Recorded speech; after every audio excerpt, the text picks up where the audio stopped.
Hello everyone, today we study FERA. Okay, FERA. And full form of FERA is what? Foreign Exchange Regulation Act. Okay, FERA का full form क्या होता है? Foreign exchange regulation act. FERA कब आया था? FERA आया था 1973 में. ओके, बट उससे पहले 1947 में एक टेम्पोररी स्ट्रक्चर बनाया गया. ओके, किसका? फेरा का. कितने सालों के लिए? For 10 years. Okay, for 10 years.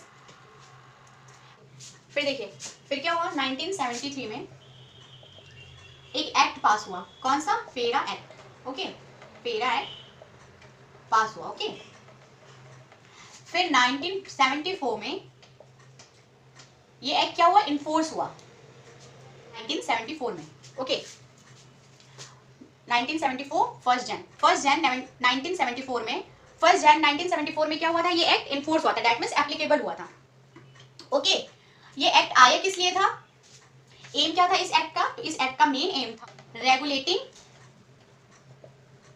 Foreign exchange. Okay, foreign exchange को रेगुलेट करने के लिए फेरा आया था. ओके, फेरा का मेन एम था क्या? फॉरेन एक्सचेंज को रेगुलेट करना. ओके, एंड ऑब्जेक्टिव क्या था? फेरा का मेन ऑब्जेक्टिव क्या था? तो करेंसी के आउटफ्लो को रोकना, प्रिवेंट करना. ओके, अपनी कंट्री की करेंसी के आउटफ्लो को टू प्रिवेंट अपनी कंट्री की करेंसी के आउटफ्लो को रोकना, प्रिवेंट करना. ओके, तो ये फेरा का मेन ऑब्जेक्टिव था क्या? इंडिया की करेंसी के आउटफ्लो को प्रिवेंट करना. ओके, तो ये बेसिक हो गया फेरा का. अब हम देखेंगे कि फेरा के मेन ऑब्जेक्टिव्स क्या है. देखिए, फर्स्ट मेन ऑब्जेक्टिव क्या है फेरा का? टू रेगुलेट किसको रेगुलेट करना? सर्टेन पेमेंट्स को रेगुलेट करना. ओके, कैसी पेमेंट्स? जो रिलेटेड है किससे?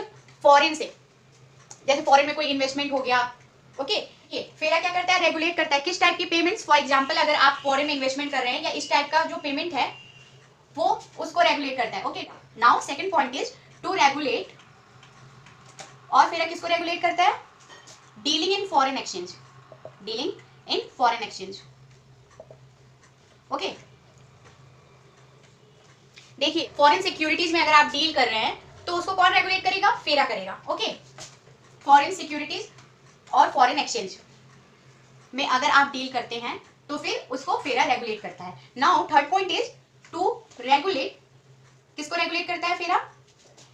Import and export of currencies. Okay, import and export of currencies.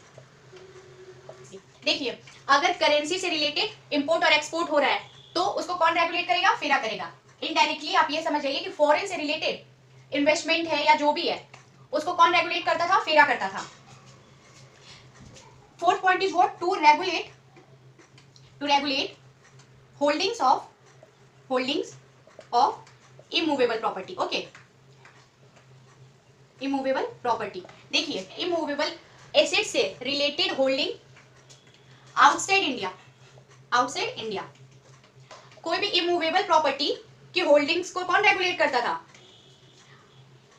फेरा करता था. ओके, फेरा रेगुलेट करता था किसको? Holdings of immovable property. कब? Outside India. ओके, तो देखिए, मेन ऑब्जेक्टिव है फेरा का to regulate certain payments, to regulate dealing in foreign exchange, to regulate import and export of currency, to regulate holdings of immovable property outside India. Okay, immovable property क्या हुआ? जो property खुद से क्या करे? Move ना हो सके. ओके, तो फेरा इन सारी चीजों को रेगुलेट करता था. ओके, फेरा 1973. देखिए, एप्लीकेबिलिटी ऑफ फेरा. फेरा किस पे एप्लीकेबल था? पहली बात, फेरा होल ऑफ इंडिया, पूरे इंडिया पे क्या था? एप्लीकेबल था. Okay, now second one is कोई भी सिटीजन अगर इंडिया का है, ओके, या कोई भी इंडिया का ब्रांच अगर आउटसाइड में है बट कंट्रोल कहां से हो रहा है? इंडिया से हो रहा है, तो फेरा क्या होगा? एप्लीकेबल होगा. ओके, किस पे एप्लीकेबल था? All citizen of India outside India या इंडिया के बाहर के सारे citizen and two branches and agencies outside India. Okay, in India. Okay, देखिए, फेरा किस पे एप्लीकेबल था? होल ऑफ इंडिया, पूरे इंडिया पे एप्लीकेबल था, या all citizen of India outside India and to branches and agencies outside India or body corporate registered or incorporated India. That means simple सा मतलब ये है कि वो अगर वो इंडिया का सिटीजन है, ओके, या कोई भी एजेंसी कोई भी कंपनी अगर आउटसाइड इंडिया है बट कंट्रोल इंडिया से हो रहा है तो भी वो क्या फेरा उस पे एप्लीकेबल होगा, ओके। ये दोनों पे क्या होता है, फेरा एप्लीकेबल होता है पूरे इंडिया पे या इंडिया के सिटीजन पे, या कोई भी एजेंसी कोई भी कंपनी अगर इंडिया के बाहर है और अगर इंडिया उसको रेगुलेट कर रहा है, इंडिया उसको कंट्रोल कर रहा है, तो फिर क्या होगा, फेरा एप्लीकेबल होगा।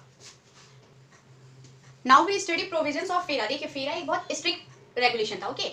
इसने क्या किया था, सब पे रिस्ट्रिक्शन लगा दिया था, इसीलिए फेरा को क्या किया गया था, रिप्लेस किया गया था बाय फेमा। बट पहले देख लेते हैं कि इसके प्रोविजंस क्या थे। First provision is what, RBI deals foreign exchange. RBI deals with foreign exchange, okay. Foreign exchange को कौन डील करता था, आरबीआई, ओके। फॉरेन एक्सचेंज को आरबीआई डील करता था। Now second one is what, foreign exchange को सिर्फ आरबीआई डील करता था। And second point is restrictions on payment. Restrictions on payment, payment पे क्या था, रिस्ट्रिक्शन था, किसमें, फेरा में। पेमेंट किस टाइप के, payment related to outside India, okay, उस पे क्या था, रिस्ट्रिक्शन था। Now third point is restrictions on import and export of currencies, okay. Currency के इंपोर्ट और एक्सपोर्ट पे भी क्या था, रिस्ट्रिक्शन था। Fourth point is restrictions on immovable properties, okay, etcetera. देखिए जो मेन ऑब्जेक्टिव था फेरा का वही प्रोविजन है फेरा का। क्या है, पहला तो देखिए सिर्फ आरबीआई डील करता था फॉरेन एक्सचेंज में, और फेरा ने बहुत सारे रिस्ट्रिक्शंस लगा रखे थे, लाइक रिस्ट्रिक्शन ऑन पेमेंट, कैसे payment related to outside India. Now third point is restriction on import and export of currency, and fourth point is restriction on immovable property, okay. तो देखिए ये सारी जो ऑब्जेक्टिव थे वही यहाँ पे क्या है, प्रोविजंस हैं फेरा के। फेरा में टोटल सेक्शंस कितने थे, फेरा में टोटल सेक्शंस थे 81, ओके। 81 सेक्शन से किसमें, फेरा में, जो कि बहुत ज्यादा हैं। और इसको क्या किया गया, इसको रिड्यूस करके फेमा में 49 कर दिया गया था। देखिए फेरा को रिप्लेस क्यों किया गया था, क्योंकि फेरा एक बहुत स्ट्रिक्ट लॉ था। इसने क्या किया था, हर चीजों पे रिस्ट्रिक्शन कर दिया था। व्हाई, क्योंकि पहले के लोग क्या करते थे, इंपोर्ट ज्यादा करते थे और एक्सपोर्ट कम करते थे। इससे क्या थी, हमारी जो करेंसीज की वैल्यू थी, देखिए पहले जमाने में क्या होता था, इंपोर्ट ज्यादा होता था, एक्सपोर्ट कम होता था, ओके। इससे क्या होगी, इससे हमारी करेंसी की क्या होती थी, वैल्यू डाउन होती गई, ओके। इससे क्या होता था, हमारी करेंसी का वैल्यू डाउन हो जाता था। तो इसको रोकने के लिए क्या किया गया, फेरा को लाया गया, ओके। बट फेरा ने बहुत ज्यादा ही रिस्ट्रिक्शन लगा दिया पेमेंट पे, एक्सपोर्ट इंपोर्ट पे। इन्हीं सारे रिस्ट्रिक्शंस को हटाने के लिए फिर फेमा आया, okay. I hope you understand and thank you.